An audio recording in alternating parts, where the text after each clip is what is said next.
อ๋อครับมาส่งค่ะมาส่งพี่น้องเขาตั้งเสียงค่ะเนาะเจอมาอยู่กรุงเทพเลยหิมหอมค่ะเนาะเจอไว้พาสปอร์ตสีเขียวค่ะเนาะสีเขียวอันเตหมดในปี2026จากว่าเจอในสังว่าเจ้าเก่ามีมาปงตีนเองทองจู้สังว่าเจ้าเก่าใครลายเฮ็ดสีเหลืองเนี่ยก็กับสืบตองถามมาเลยตั้งค่าในเดเอาเก็บอยู่กาคันอยู่ที่8,100ปลากาดอกวีซ่าปลาอคน2ค่า3,200นั่นค่ะเนาะปลาหมดค่ะ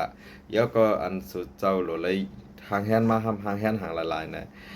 อันสีเขียวเดลายสีเหลืองค่ะนะค่ะมีแหวนตั้งหลังค่ะนะสีเขียวลายสีเหลืองค่ะเดลายมี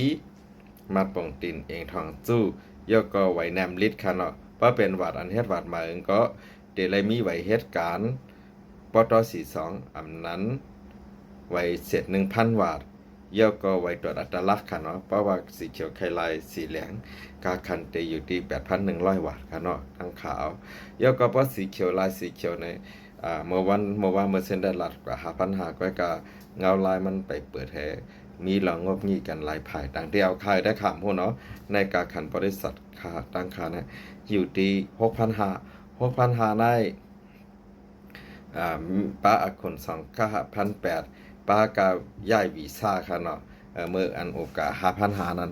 มันป้ากาย่ายวีซ่าเยี่ยวก็ป้ากาหยับดีอันศูนย์เขานะดีอันเขาห้างว่าเอกชนคุ้มครองนั้นสีเขียวลายสีเขียวอยู่ที่6,500ค่ะเกียบกันเนาะเยี่ยวก็เลยจ่าย2ปอกค่ะเลยจ่ายไว้มี2,000ป้าวันกว่าเดี๋ยวเลยจ่ายทั้งหมดให้ไหนค่ะเนาะเหมือนนั่งปรุงแตกเย็นสีเขียวมากนะอันสีเขียวลายสีเขียวในมีมาปงตินกอลีมีมาปงตินกอลีเนาะพาสปอร์ตสีเขียวอันเต้เหนาวิซากุนานาเหเยี่ยวก็ปมีวาดอันต่อไว้แนมลิดเห็นในยายป้าวีซ่า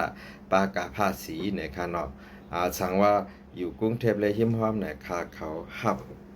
ลายปันเนาะอันสีเขียวลายสีเขียวในวันเหลียวแลบเตยาวนะครับเนาะอันคาไลฮูมาได้กว่าจ่ายตีเซเว่นก็จ่ายตีนั่นให้เป็นวันสต็อปเซอร์วิสนะวีซ่าก็เลยกำเหลียวค่ะเนาะอันเป็นสีเขียวลายสีเหลืองนั้นห้ามเตะไรมา2 ปอกค่ะเนาะมาปอก1มาถ่ายรูปสแกนนิ้วมือไว้มาปอก2ก็ขึ้นมาเซ็นรับเอกสารให้มาถ่ายรูปไว้จากก่อนเส้นไหนค่ะเนาะอันสีเขียวลายสีเหลืองได้มา2 ปอกอันสีเขียวลายสีเขียวได้มาปอกเหลวก็เนาะกับนั้นแหละพี่น้องเขาคาสั่งอยู่กรุงเทพและหิมห้อมเนี่ยสั่งว่ากับ10ดีไล่มีตีไว้วางใจเนี่ยก็กับ10มาตั้งค่าเนาะหมายพ้นค่า0877325905ได้ค่าเดลงปันกูช่องตั้งค่าเนาะอันเป็นฝ่ายโซเชียลนะคะเนาะมาได้เป็น Facebook YouTube TikTok เนาะเพจเจนะค่าเดลงปันกูช่องตั้งค่ะกับนั้นแหละตั้งค่าในประวัติเลยลาดกาขันกว่านะอันกาขันนั้นได้จากป้าตาไนนานะป้าตาไนนาตัวแตนค้าค่ะเนาะ